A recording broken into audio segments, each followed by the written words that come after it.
pas thirrjes sime për të bërë pjesë e protestës në mbrojtje të familjes, kam replikuar me disa miq, pesimist ose kundër kësaj proteste.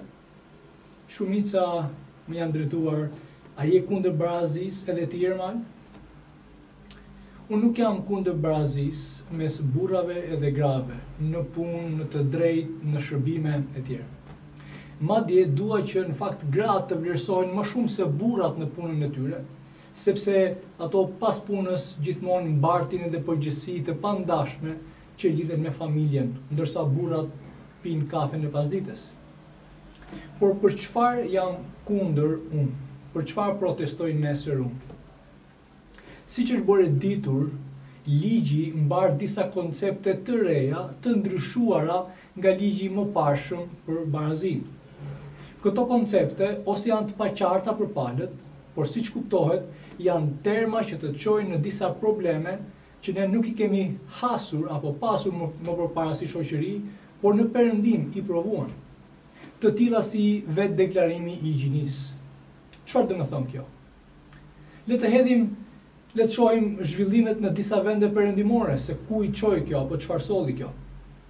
Shikojmë mësimin në shkolla së pari, edhe në fakt u habita që kishte ndodhur edhe këtu me Xhenin edhe shoqet tek shkolla Sami Frashi në mos gaboj. Por përdorimi i adoleshencës së fëmijëve për t'i përdorur për këto eksperimente është i frikshëm. Kufizimin e lirisë së prindërve për të trajtuar shqetësimet e fëmijëve të tyre është i frikshëm sepse do të klasifikohet si diskriminim. Kështu shteti apo organizata të tjera marrin përsipër kujdestarinë.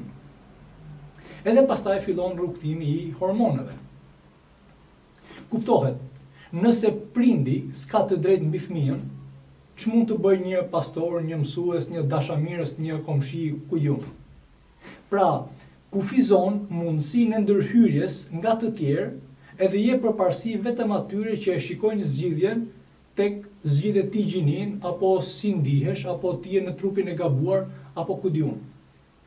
A është kjo më e mira? A është ky shqetësim i rëndësishëm? A pak shembuj kemi nga perëndimi në këtë drejtim? Kemi prindër që humbën të drejtën mbi fëmijët. Kemi pastorë që u burgosën. Çfarë doni më shumë? Unë nesër për këto efekte të ligjit protestoj.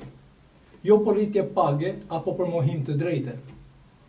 Nëse tishe me shqetësim potenciali negativ që mbart ky ligj, hapësirat që krijon apo më së paku paqartësitë në termat që vetë ka shkruar, atëherë thua edhe ti zërin tënd. Unë uroj që të jem gabim, edhe ju të jeni sakt.